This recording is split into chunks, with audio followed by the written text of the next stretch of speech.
Hey everyone, today we're doing the True Crime Weekend special, and today's case is Courtney Clenney. Now, Courtney Clenney was born in Texas, and she was an OnlyFans model who turned into a murderer in a fit of rage when she actually stabbed her own boyfriend to death. So let's get started with the case. Now, Courtney Clenney was born on April 12, 1996 in Austin, Texas to Deborah and Kim. They basically lived there, and she had a sister, Morgan. Since Courtney's dad was a financial advisor, he was quite, good with money. They had enough financial gain. And so they had a good life overall. They were quite spoiled as kids, both the sisters, and they lived a good life. Now, by the time they were in high school, Courtney was really into a lot of athletic, sports. She was into volleyball, football. She liked diving and riding horses, and so that was her portfolio in high school. Later on, she also liked drama, theatre, and she liked to dance. So she enrolled in all of these classes in high school as well. And she started really young. Initially, she started when she was only 13 years old. Later, after high school, she became a professional trainer, where she she won like several competitions in weightlifting and fitness. Now then she dropped out of college and to focus on the fitness and social media, and she garnered spotlight on YouTube with increasing followers on Instagram. So she posted like a lot of regular content and gave interviews, and then there were lots of brand endorsements, like famous sports brands. So she moved to Los Angeles, which is like the hub of Instagram and YouTube followers, and so she got featured in Playboy and collaborations with other models. And she also ended up buying an apartment for herself in Miami, Florida, and she was very young. She was like in her early 20s. Now, since Courtney was young, confident, and in great shape in 2016, she opted for OnlyFans. Now, what is OnlyFans? OnlyFans is like an internet content subscription encryption service that allows creators to share whatever kind of content they like with other fans. Now, Courtney was already rocketing in revenue and popularity, and in fact, she had gained more than 1 million followers on Instagram, which led to sponsorship with established brands and exciting interviews and features. She made like less than $3 million in 3 years. She had a life most of us could only dream of, and she had fame, fortune, and supportive family.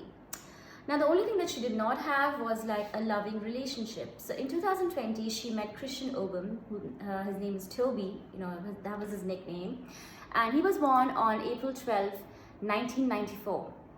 And he also lived in Dallas, Texas. In high school, he was athletic and he played basketball and football. And he was well known among his classmates and peers as a compassionate and caring man. He dived into the world of crypto and stocks at a very young age, and he made a lot of money. And he was also one of those popular, kids on the block. Now, Christian fell in love with Courtney almost as soon as they met her, and the feeling was mutual, as within weeks they were in a very passionate and a romantic relationship. But after a few months, the relationship went dark and serious because the friends, they had mutual friends, and they started noticing that Toby seemed very withdrawn and stressed, and Courtney had become controlling, and physical violence, had started. Like Courtney was seen hitting him in several occasions, and she was racially very abusive as well. And she was found hitting Toby on his chest and shoulders. So Toby became like her assistant with her expanding career, and she was making a lot of money. So he became like a personal assistant. He was traveling with her. He was constantly with her. Courtney more controlling and more possessive, and she didn't like Toby talking to any other girl. Even if he glanced to another girl, she really hated that, and she started abusing him, and she was violent with him as well. So she was abusive, and not only emotionally but also physically. Now, Toby, on the other hand, was quite like this. He really, really loved her, and he thought that, okay, you know what, this is the only problem with her. She's a little bit abusive, and she will get better with time. I will talk to her. I will not, say anything to her. I'll write letters to her. So he used to write a lot of texts to her. Later on, they would make up. So they had like this volatile relationship where they would break up, then make up, then break up again, and then make up back, with texts and, messages and everything. And the texts and messages were very hurtful because Toby was the one who was like the victim, right? So, and then later on, Courtney would just apologize back to him, and then, shower him with gifts and, expensive trips. And Courtney became addicted to alcohol as she frequented clubs and bars and then became very violent after that. And she had 2 DUI charges against her in July 2021. And police was also called as she had thrown a glass at Toby's head in Las Vegas. Following her subsequent arrest, Courtney was held for 12 hours overnight. But despite almost being seriously injured, Toby decided to not press charges against Courtney. Desperately pleaded for her release, and she was released on bail from the prison. In January 2022, Courtney and Toby bought a luxurious apartment in Beverly Terrace, Miami. The rent was $10,000 a month. She bragged about paying the rent by herself. Even told Toby that he would be kicked out if he misbehaved with her. And Miami lies on the southeastern coast of Florida's peninsula. It is also known as the Sunshine State, which receives more than 3,000 hours of sunlight annually, with an average temperature of 71 degrees Fahrenheit, 22 degrees Celsius. Miami is known for its strong Cuban influence, pristine beaches, and amazing diving sites. This city is also home to many famous teams and landmarks, which includes the Miami Heat's iconic Miami Tower and Everglades National Park, and home to 500,000 residents. Now, Courtney again frequently visited the nightclubs and bars, and even openly admitted on the podcast that she hated being bossed around, and she liked dating rich black guys. And there's a podcast video which shows even the person, the host, says that you're very controlling, and you're in a very toxic relationship, and it can be very toxic, and she's laughing it out. And I also feel like Toby was responsible for her behavior as well, because he kept forgiving her.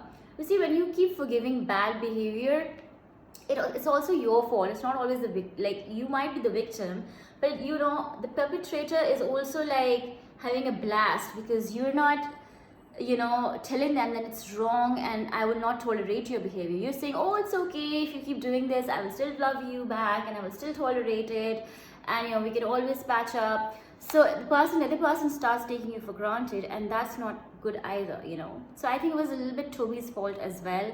He was not taking the threats seriously, the personal abuse, the physical abuse. I would say that she just shouted and she screamed at Toby after coming back from the nightclubs. She even called him racial harsh words. She trashed hotel rooms and her apartment, even threw his belongings out of the apartment balcony. And Courtney knew her outbursts were wrong, and she always apologized for expensive Louis Vuitton bags and outfits. But that doesn't make up for her bad behavior, right? She should have seen a psychiatrist at this point, and she should have dealt with her anger management. Instead, Toby was supporting her completely, and he was basically telling her that it's okay to apologize. Even though I am very hurt, I will still forgive you. Which is kind of sad, actually. There was also an elevator surveillance footage which showed that Courtney attacked Toby while he pushed her away, and it was quite obvious by Toby's text that he was distraught after Courtney's behavior, but he continued to defend her in front of authorities and friends, which was very unusual. I think at this point Toby was tired of the mess that Courtney had created, and he was too in love with her. So in November 2021, Courtney's more severe outbursts resulted in her stabbing him in the leg, and although violence had escalated, Toby continued to live with her and support her. Like I said, he continued to be the perfect boyfriend. In March 2022, Toby sent a text to Courtney saying, "Is love going to kill me? What if the knife sliced my lip or my eye?" Courtney and Toby had broken up and restarted the relationship several times in the last 2 years. Now, April 2nd, 2022, police is called by a hotel concierge who witnessed a heated argument between Courtney and Toby, and Courtney said she broke up and she wants a restraining order against Toby. So they said that, the police said, look, if he's living with you and his belongings are in your apartment and you've been living for more than 2 months, then he's basically staying with you in the apartment. So we can't arrest him for trespassing, number one. Number two, if you want a restraining order against him, you have to go to the court. The court will decide whether they should give you a restraining order or not. Keeps questioning why the authorities were called in the first place. Then she keeps telling the concierge that why do you hate me and why did you call the police and that sort of thing. So now, April 3rd, 2022, around 5 p.m., emergency services received a phone call from Courtney that her boyfriend Toby was dying of a stab. But this time around, she was crying hysterically on the phone, and she said, my boyfriend is dying. And you can hear Toby in the background saying, I'm dying. And so she told them that she told them the house address, and she kept saying that she was really sorry for stabbing him. And while Toby is saying that he's dying, she's like, very upset about it. When the emergency services arrived at the apartment, they saw that Toby had suffered a stab wound to the chest and was bleeding profusely. Now what they saw was they found like multiple puddles of coagulated blood in that basically showed that he was bleeding for an extended period of time and not like 3-4 minutes, right? And so by the time the police officers arrived, he had been bleeding for like a good 20 minutes. Now the blood was found all over the apartment, kitchen floors, bedroom floors, living room, and Courtney was like found next to her dogs, and she was kissing the dogs, and she was all over like in blood. Now Toby was rushed to the hospital in emergency services, and because he was like, literally not even like breathing at this point in time. Courtney had admitted to stabbing Toby on the phone, so they took her to a local police station and started to question her, and questioned her for hours without a lawyer, and she led them. Now Courtney seemed very confused, very agitated. She was crying and she said that the whole day was very peaceful, and she was doing laundry, she was talking to her mother. And by the time it was like 4:30, Toby arrived with like a Subway sandwich, and then apparently he had not shared his location services with Courtney, and Courtney was very like furious with that, and they had a heated argument. And she said that Toby attacked me, and like he grabbed me by the neck, and then he pushed me to the floor, and I was just defending myself, so I grabbed a kitchen knife, and I told him, don't come near me, otherwise I will stab you or something. And he still did not listen to her, and so she stabbed him by mistake, like by defending herself. That was the story she told the police officers, and the police officers had a hard time believing it because there was no forensic evidence, there was no video footage to show anything, and at this point was just her telling a story. What actually happened and what she told the police officers is a very different story, because they later on found out that she was talking to her mother after stabbing him for like 15 minutes. And she was basically telling her mother probably that, she did this, and she didn't call the authorities like the second he got stabbed, which was very like weird, because she should have done that, if she wanted to save him. And so she wasted like a good 13 minutes, and Toby heavily lost a lot of blood in those 13 minutes, and that's the reason he tragically passed away.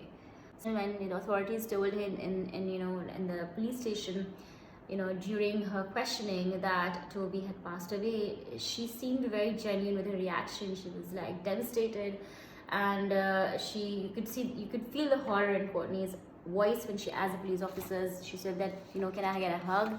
My boyfriend just passed away. It was quite sad actually, like what really happened to her. Now, with over 2 million followers on Instagram and more than $3 million earned from fans and several other lucrative streams of revenue, Courtney was an incredibly successful blonde bombshell at the top of her game. But on April 3rd, 2022, whether intentional or not, her irreversible actions left her boyfriend dead and her own hard-earned empire in ruins. Now, following the awful news, Courtney was voluntarily admitted to a psychiatric ward for evaluation, but after 2 days, she was released from the hospital and allowed back into the real world. Now, Courtney's lawyer had convinced the authorities that her actions were a result of self-defense against Toby, who supposedly was the one to blame for his own death. Toby's family hired a lawyer, and they were certain that Toby was a victim, and his family had GoFundMe to help afford Toby's funeral at that point, while Courtney, on the other hand, was splurged $1 million to buy a home in Texas to be close to her parents' home in June 2022. She further wired $1.2 million into her father's bank account for further safeguarding. And now, at this point in time, Courtney had an alcohol addiction, which became worse after Toby's death because she got admitted to a rehab in Hawaii, where she stayed for multiple weeks for substance abuse and PTSD. Now, at this point in time, July 2022, Toby's family, his parents, his loved ones, they and the lawyers, they had basically formed a case against Courtney because they had a lot of surveillance footage from the apartment building and from other places. Toby had written a lot of texts to Courtney. There were lots of video footage of Courtney screaming, shouting, and were physically abusing him. There were lots of recorded calls where she was heard being very abusive towards him. So all of this was evidence against her in the court of law. And on August 10th, 2022, Courtney was arrested on the charges of second-degree murder. The evidence in the elevator violence text from Toby and several recordings where Courtney is abusing Toby, and a charge of domestic violence against Toby in July 2021 in Las Vegas. Now, Courtney had allegedly stabbed a previous partner before Toby and had also broken the jaw of Sean Roden, a well-known bodybuilder, in February 2017. And he kept the assault quiet because he had been cheating on his wife with Courtney at the time, and he didn't want the whole world to know.